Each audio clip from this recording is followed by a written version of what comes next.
Moving our focus now to autism, let's look at some of the major modifiable factors, starting at the top and then moving in a clockwise manner.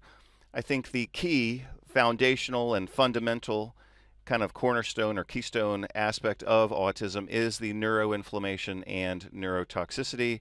We also see very clear evidence of GI dysbiosis in autism. That dysbiosis, of course, leads to inflammagen exposure, also exacerbation of food allergies. We also see a role here for vaccinations, which are known to cause neuroinflammation, and also the dysbiotic induction of a pro-inflammatory immunophenotype.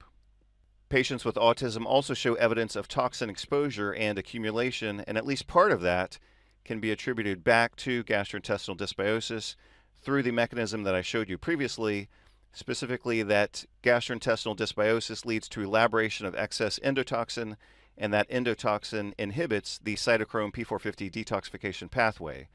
Inhibition of that pathway would be expected to result in accumulation of xenobiotics that cannot be efficiently cleared.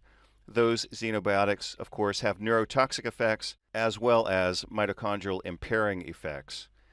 And that takes us to the fifth and final circle here of mitochondrial dysfunction. We know that mitochondrial dysfunction can be a consequence of inflammation and also a cause of inflammation, and that any type of neuroinflammation or neurotoxicity is going to be exacerbated by mitochondrial dysfunction. Let's take a quick look here at an excerpt from an article that I published in Integrative Medicine 2006 in April. This was actually an excerpt from a chapter that I wrote for the textbook of functional medicine published by the Institute for Functional Medicine back in approximately 2005 was the first edition. What I stated then is actually true even now. We now know that autism is a multifaceted disorder associated with gastrointestinal inflammation, nutritional deficiencies, multiple food allergies and intolerances, impairments in liver detoxification, and a resultant accumulation of xenobiotics, the majority of which have either neurotoxic or immunotoxic effects. Thus, autism is not a behavioral disorder per se. Rather, it is a gastrointestinal, allergic, immunological, toxicant, nutritional, environmental disorder, and the behavioral cognitive abnormalities are symptoms of the underlying complex and interconnected pathophysiology. So, having summarized it as such, now I'd like to move forward and talk about a few more of the molecular details that we can focus in on, especially when we're dealing with autism. So the details that I do want us to focus in on here include that of HPHPA and P-cresol. Both of these are microbial products implicated in contributing to autism and schizophrenia.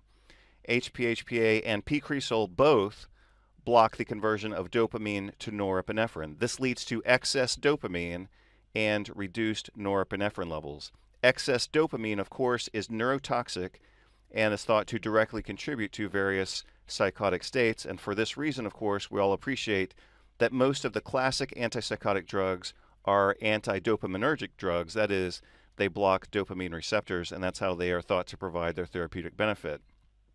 If you've ever worked in a psychiatric hospital and have witnessed firsthand the effectiveness of those anti-dopaminergic drugs in acute psychosis, then you've also witnessed firsthand the power of blocking dopamine in those psychotic patients.